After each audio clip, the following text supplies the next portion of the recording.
రే తమ్ముడు, ఏంటయ్యా? ఏంట్రా చేస్తున్నావు? మనం క్యారెటే కదా లోడ్ చేస్తున్నాం, బీట్రూట్ తీసుకుంటున్నావంటే? క్యారెట్ లోడ్ అయిపోయింది సార్. అయిపోయిందా? అవును సార్. అక్కడ ఉన్న స్టాక్లో తీసారా? తీసేసాం సార్. అలాగా? అవును సార్. సరే, బీట్రూట్ తీసుకురా. సరే సార్. ఎంతనా? 78. 78. అలా తొక్కేయకండి. అక్కడ పెట్టు కొంచెం. ఎందుకు డిలే చేస్తున్నారు? త్వరగా చేయండి.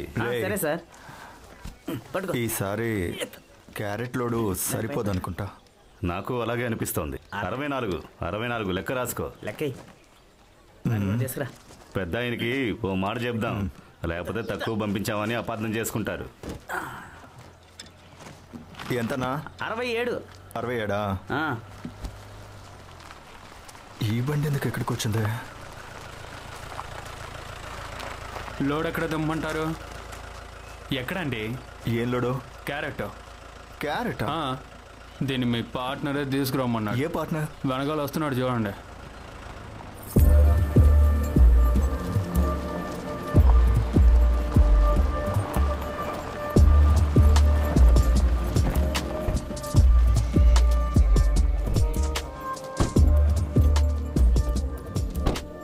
ఎరా రాజీవు, ఫామ్లో ప్రొడక్షన్స్ చూసుకునేది నువ్వు, సేల్స్ విషయాలు చూసుకునేది నేనేం తెలీదా నీకు? అవును. మరెందుకు నా దగ్గర మాట్లాడకుండా పెద్ద దగ్గర లోడ్ తక్కువ ఉందన్నావు? లోడ్ తక్కువగా ఉంది, ఆయనకి ఇన్ఫార్మ్ చేద్దామన్నాను. రేపు పెద్ద ఆయనకి 9 టన్నులు కావాలి. ఒకవేళ మనం గనక ఇవ్వకపోతే ఇంకో చోట కొనేసుకుంటారు. మనం కస్టమర్ని కోల్పోతాం. మనం వ్యాపారం చేసే చోట సగం ఆర్డర్స్ తీసుకోలేంగా. నువ్వు దయచేసి బుద్ధి లేని పనులు చేయకు పెట్టారు. జోషి, పెద్ద ఆయన మన దగ్గర సరుకు తీసుకోవడానికి కారణం మనం ఆర్గానిక్గా పంటను పండిస్తున్నాం కాబట్టి. మన మీద ఉన్న అభిమానంతో కాదు. ఇచ్చేటప్పుడు మంచి సరుకు ఇస్తే చాలు. ఎరా, ఇది వ్యాపారం. ఊర్లో ఉన్న వాళ్ళని ధనవంతులు చేయటం కాదు మన వ్యాపారం. నువ్వు ఒంటరిగా వ్యాపారం చేసినప్పుడు నీకు ఏం జరిగిందో బాగా తెలుసు కదా. ఈ 7 టన్ వెజిటేబుల్స్ ని 2 టన్నుల వెజిటేబుల్స్ తో కలిపితే అసలు ఎవరు కనిపెట్టలేరు. లోడ్ ని దింపండి రా. డొమినిక్ ఇలా రా చెప్తాను. నీకేమైందిరా? ఏంట్రా? రా. ఏంటి? నువ్వు చెప్పిందంతా కరెక్ట్ అయి ఉండొచ్చు, కానీ నువ్వు చెప్పిన విధానం ఉంది చూసావా, అది కరెక్ట్ కాదు. రే జోషి, నీతి నియమాల గురించి నువ్వు నాకు చెప్పొద్దు. డబ్బులు ఎలా సంపాదించాలో నాకు బాగా తెలుసు. తర్వాత అచ్చాయన్ దగ్గర ఆర్డర్ తీసుకున్నది నేను, దాన్ని నేను చూసుకుంటాను.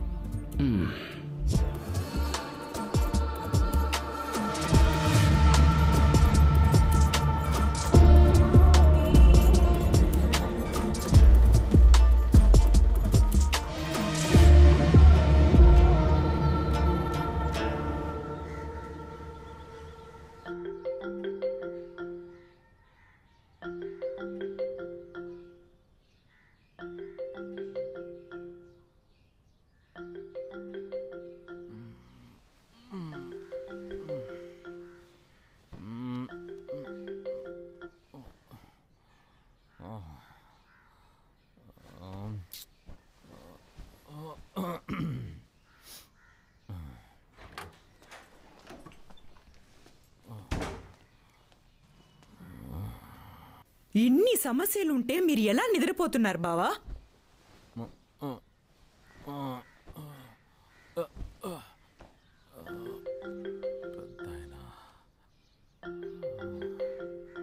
పెద్దాయన అనుకుంటా.